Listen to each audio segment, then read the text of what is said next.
The final and fifth premise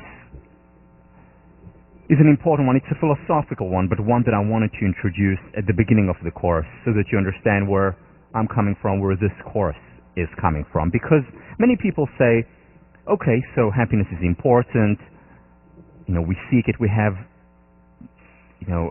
declarations, national declarations, individual declarations of how important it is for us, but that doesn't mean that it is important. Or the fact that it is important doesn't mean that we ought to do it. My argument here is that not only is it important, it also ought to be important. So first about the is. Happiness, whether we like it or not, whether it's consciously, subconsciously, whether it's explicit or implicit, for most people, not all, but for most people, it is the highest end. And again, we have constitutions safeguarding our pursuit of happiness. We spend a lot of effort, a lot of time thinking about it, for ourselves as well as for others. Aristotle, over 2,000 years ago, happiness is the meaning and purpose of life, the whole aim and end of human existence. William James, in 1890, or in The Varieties of Religious Experiences, writes, if we were to ask the question, what is human life's chief concern, one of the answers we should receive would be, it is happiness. How to gain, how to keep, how to recover happiness is in fact for most men at all times, the secret motive of all they do and of all they are willing to endure. Now, you may have heard of William James. He's named after a building here. And he talked about this over 100 years ago, Aristotle over 2,000 years ago, and it's not just peculiar to the West. The Dalai Lama, whether one believes in religion or not, whether one believes in this religion or that religion, the very purpose of our life is happiness. The very motion of our life is towards happiness. So it is important for people, again, whether it's conscious, subconscious, explicit, or implicit. The question, though, is the fact that it is important, should it be important? What about the moral dimension of happiness? And there are so many other things happening, so many important things to do in the world. Why should we have happiness as our highest end, as our chief concern, as that which determines the motion of our life? In other words, what's good about well-being? What's good about positive emotions? And there's a lot of research to answer this question. But before the research, it feels good to feel good. Think about it. Internalize it. This is Aristotle's law of identity. A is A. It feels good to feel good. And that in and of itself is justification. Why not feel good if we can feel good? So the burden of proof for why happiness is not important may be on the people who would argue otherwise, and we'll talk about that argument later. But the first key issue is that it's a good in and of itself, almost needs no justification.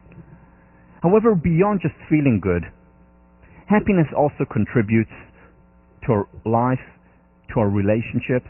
It contributes to other people. This is research done by Barbara Fredrickson, one of the faculty members who teaches at UPenn. You saw a picture of her up there.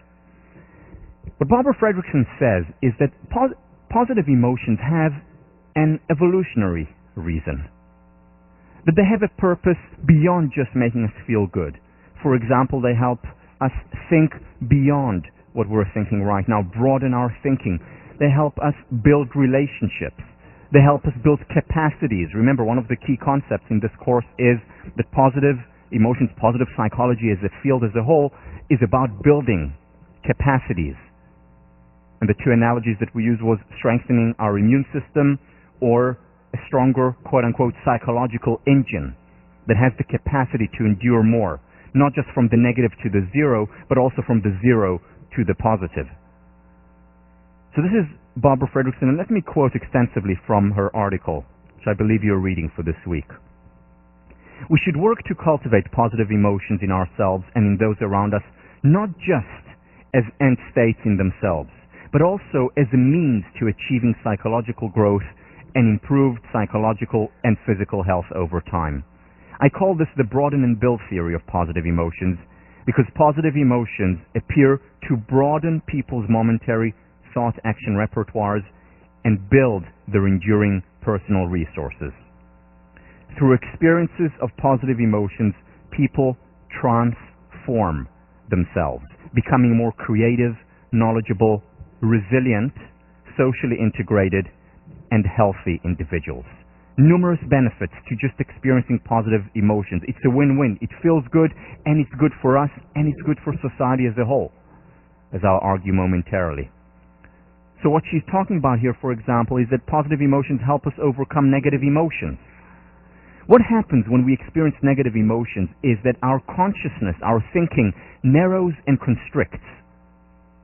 We focus just on one thing. So for example, and that can be a good thing. You know, a lion comes to me and charges me. I don't want to start thinking about my map application. I don't want to start thinking about what my roommates say. I want to focus on the lion. So my consciousness narrows and constricts, and I'm in the fight or flight mode. Now that's a good thing when a lion charges me, but it's not a very good thing if my consciousness continues to narrow and constrict beyond the threat or beyond the hardship. And what we know is that very often we enter a downward spiral, a vicious cycle, when we go into this narrow and constrict mode. So for example, a random example, my girlfriend leaves me, all right, and I narrow and constrict in terms of my thinking, and all I'm thinking about is just that. And then what happens as a result, I experience sadness, because that's what I'm thinking about. And sadness, a painful emotion, not a positive emotion, leads to further narrow and constrict. And that can potentially, not always, but potentially can go on and on and on. And that's when it can become depression. That's when I have difficulty getting out of this downward vicious cycle. Positive emotions do the opposite. They broaden and build. Broaden and build leads to positive emotions. And positive emotions then further broaden and build. So that's a virtuous cycle. And I look broadly, I look to other people, I look to other things. So what can I do now? Where can I go? Where can I spend my time? And very often what that does, a positive emotion can take us out of this downward spiral and create an upward spiral. A positive emotion can come in the form of watching a humorous film. It can come in the form of a few deep breaths, and we'll talk about deep breathing when we talk about mind-body. A positive emotion can come in the form of an interaction with a friend, a pleasant one. And it's the positive emotion that can take us out from this downward spiral to this upward spiral. And again, it doesn't always take a very long time. And the challenge is to combine it with a permission to be human, to experience the emotion, to go through the motion, and yet not to enter the downward spiral where, 6 months later, after a small incident, I'm still in that rut. And we'll talk about what is the right time and how do you find the right time and how do you find the balance between thinking about painful emotions and when does it slide to rumination, which is not always helpful. So it helps overcome negative emotions. Also, creativity. We think broadly. We're able to make more connections. See connections that we hadn't seen before, perhaps. There's a lot of talk about the depressive creator. If you want high levels of creativity, it's a must. You have to be depressed. Well, it turns out that's not the case. Very often manic depressives are highly creative, but that's usually during their manic phases. In the depressed phase, our thinking is narrow. We don't think outside the box usually. Of course, there are many exceptions. But as a whole. In fact, there is research. For example, this was done with internists, doctors, who were giving a very difficult question connected to a liver problem that an individual patient had. And they divided them randomly into 3 groups. The first group was a control group. They just had to solve that problem. The second group was given a statement about the humanistic value of medicine, why it's so important to be a medical doctor. And the third group was given candy and just put in a funny, playful, good mood.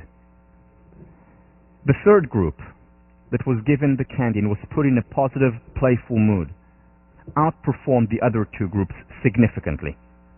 They thought about more options, and they actually came up with better solutions to that problem. And this is one of many, many studies in this area. Another example, children. One group of children was the control group. The second group was told to think back to an experience that made them laugh or smile. And that group did much better on a learning task than the control group because they were put in a positive mood. Again, it's a win-win. It's defined in many ways the no pain, no gain paradigm, whether it's of education, of doctors, or in school, as well as generally in the workplace. Because you see, also motivation and energy, you don't need research for that. You know that when you're feeling good, you have more motivation, you have more energy. And of course, there is a lot of research to back that up. And ultimately, success. They look at in the professional world, people who are able to manage their emotions better and lead to more positive emotions, get out of this narrow and constrict to the broaden and build, are in the long term more successful. Again, it's not the people who don't have painful emotions. Remember, they're all dead. It's the people who experience painful emotions, but are all at the same time able to shift themselves, their consciousness, their thinking, their experience to the positive more readily. And happier people are more successful because they have more energy and work harder. It's because they're pursuing something rather than running away from something, what's called approach rather than avoidance goals. We'll talk about that during the week on goals. Also because they form better relationships. They're more open and generous. And they're more creative. All these components ultimately lead to higher levels of success. Positive emotions don't only contribute to our success, they don't just contribute to our feeling good, they also contribute to our well-being. Optimistic people, and again, not Pollyannish detached optimism, but grounded optimists, on average live significantly longer. Bless you. Their immune system is stronger. So it also helps in terms of physical health. But now the question is the moral question. What about other people? How can I talk about or act in my life pursuing my happiness? Isn't that selfish? And the answer is yes, it is selfish. When I talk to myself, when I say to myself, I want to be happier, I say to myself that I want to be happier. That's a selfish thing. So is that bad? Is that immoral? Well, in our culture, selfishness and immorality have essentially become synonymous. And that's a problem. And here is why. Because this is the number one. Equating the two, selfishness and immorality, is the number one cause, subconsciously mostly, but not only, number one cause of unhappiness. Because people feel guilty about pursuing their own happiness. People feel guilty at times feeling good about themselves. How can I? How dare I feel good about myself? How can I pursue my own happiness when there is so much suffering in the world, and there is a lot of suffering in the world? So how do we respond to that? First of all, happiness is a positive-sum game. It's not a zero-sum game. Neither is it a negative-sum game. It's not that my happiness takes away from other people's happiness, which would be a negative-sum game. If I have more, you necessarily have less. It is not even a zero. Or rather, if I have less, you have less. That's a negative-sum game. Or a zero-sum game. If I have more, you have less. It's a fixed pie. It's not that. It's a positive-sum game. Why? Because happiness is contagious. If I'm happier, I'm more likely to contribute to other people's happiness and well-being. Being happy, in other words, is also a moral state in the sense of actually contributing to other people's well-being. The Buddha talked about it thousands of years ago. Thousands of candles can be lighted from a single candle, and the life of the candle will not be shortened. Happiness never decreases by being shared. It's like passing on light. And if you're happy and work on your own happiness, you're contributing indirectly to other people's happiness. Just like the baby who laughed last time made you laugh. It's contagious. Generally, people who work on their happiness, again, not people who experience a constant high, they would have real difficulty having relationships since they're dead. But generally people, those of us who are alive, who work on our happiness, who experience the vicissitudes of life, the ups and downs, but overall work on our happiness and become happier and happier, have better relationships, more generous, more accepting of other people, more tolerant of other people, as well as of themselves. There's a lot of research to show that helping ourselves, in other words, working on our happiness, contributing to our well-being, leads us to also be more generous and benevolent toward others. This is research by one of the leading researchers, one of the first researchers in the area of positive emotions, Alice Eisen. And she showed time and again how feeling good is good for us and good for others. And it works the other way as well. This is the wonderful thing about happiness. It works the other way as well, because helping others also helps ourselves. Remember your task for this week, those of you who have already read it. It's to commit, above and beyond what you usually commit, 5 extra acts of kindness during one day. 5 extra acts of kindness. This is research done by Sonia Lyubomirsky. I mentioned her book on the first class, The How of Happiness. She's done fantastic work showing how people who help, whether it's helping 5 extra acts during the week, it can be more, doesn't have to be restricted to 5, or people who help 5 extra acts during one day, it actually contributes to their well-being. So helping others is also helping ourselves. One of the things that I say, and only half in jest, is that I know of no more selfish act than a benevolent act. And again, only half in jest, because the two are interconnected. And there is a self-reinforcing loop between the two, where helping others helps ourselves, and helping ourselves in turn helps others. And rather than looking at it as selfish, and some people may feel dis-ease with it, rather though as looking at it as selfish, i.e. equal immoral, we should look at it as something that is so wonderful about our nature, a part of our nature that we should celebrate. The fact that our happiness is tied to others, the fact that we're tied to others in a web of empathy, that's a wonderful thing about human nature. A thing that we need to celebrate much more than we are doing already. Because remember, if we don't celebrate it, if we don't appreciate that part of our nature will depreciate. To appreciate has 2 meanings, as we talked about. 1 is to say thank you for something, and 2 is to grow. If we appreciate the good in our nature, in our inclinations, if we appreciate that part of our nature, it will appreciate and we will have more of it. If we look down on it and say, it's a terrible thing that I just derived benefit from helping other people, then that part of our nature will depreciate over time. For your readings, you're reading one of the meditations in my book where I talk about it a little bit more in length and also give it the philosophical foundation, because in many ways this goes against Kantian thinking that has been so dominant in our 20th and 21st century thinking about morality. It feels good to feel good. It also contributes to others to feel good. I want to end this premise, this idea, by talking a little bit about a person for whom one of the chief purposes in life was to spread happiness. Mahatma Gandhi. There's a story about him.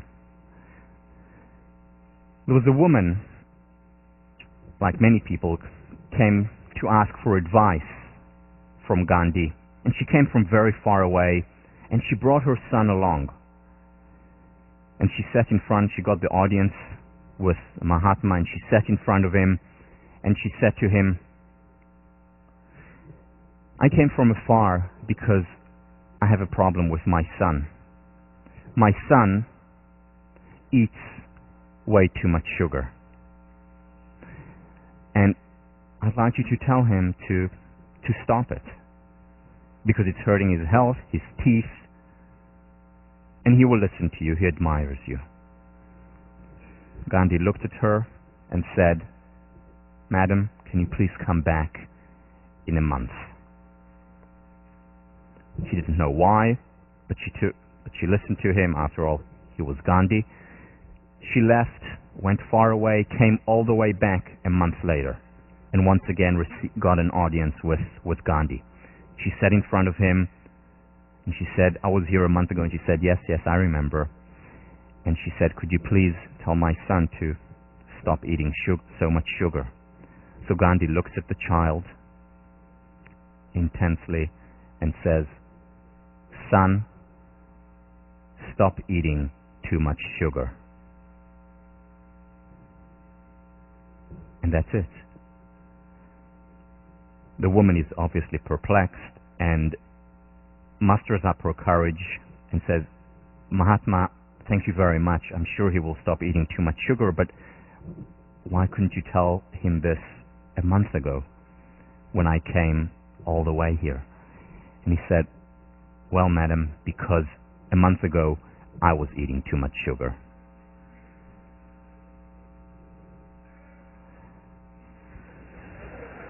Yeah, I know it's a very sophisticated joke. It takes a while, but I'm glad you got it. One of the things that Gandhi said that he talked about, and this is from his wonderful autobiography, My Experiments with Truth: "Be the change you want to see in the world." Be the change you want to see in the world. This is how you bring about change. I want to do a quick exercise with you. This is a tough exercise, especially for guys, but please bear with me. So, if you don't feel comfortable doing it, don't do it. What I'd like you to do now is the following. Take your thumb and your middle finger and create as much as possible a 90-degree angle. May hurt a little bit, but try as much as possible to create a 90-degree angle. Okay, watch me just like this, okay? 90-degree angle. Now, take these two fingers, the middle finger and the thumb, and as much as possible from that 90-degree angle, create a circle. Again, this is more difficult for men than for women, less flexible. Create a circle so that it looks like, a rabbit, if you would have on the show. Middle finger, exactly. Middle finger and your thumb. All right, just watch me like this, as much as possible. It's not perfectly round, but as much as possible. Now, take that circle that you have just created.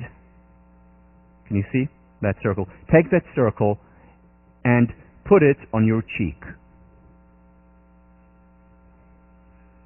Your other cheek.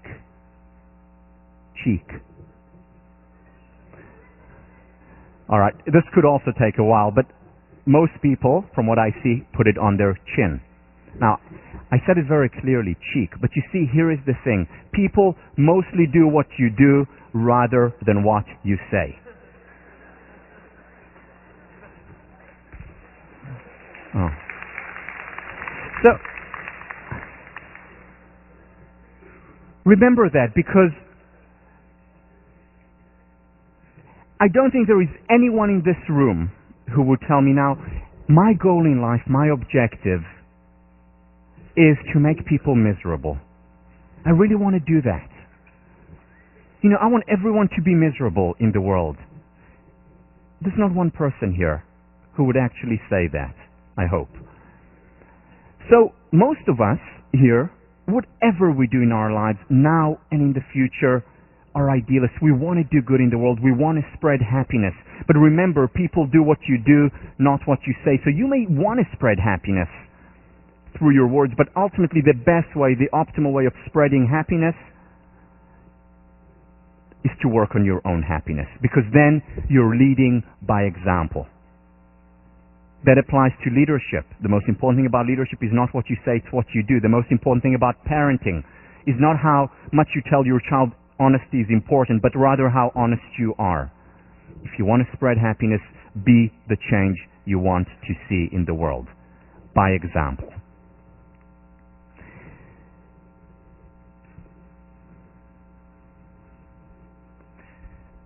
So these are the 5 basic premises that we talked about.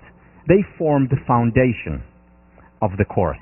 And what we're going to do over the next couple of months is expand on these. Most importantly, see how we can take the research, the rigor, and apply it to our lives.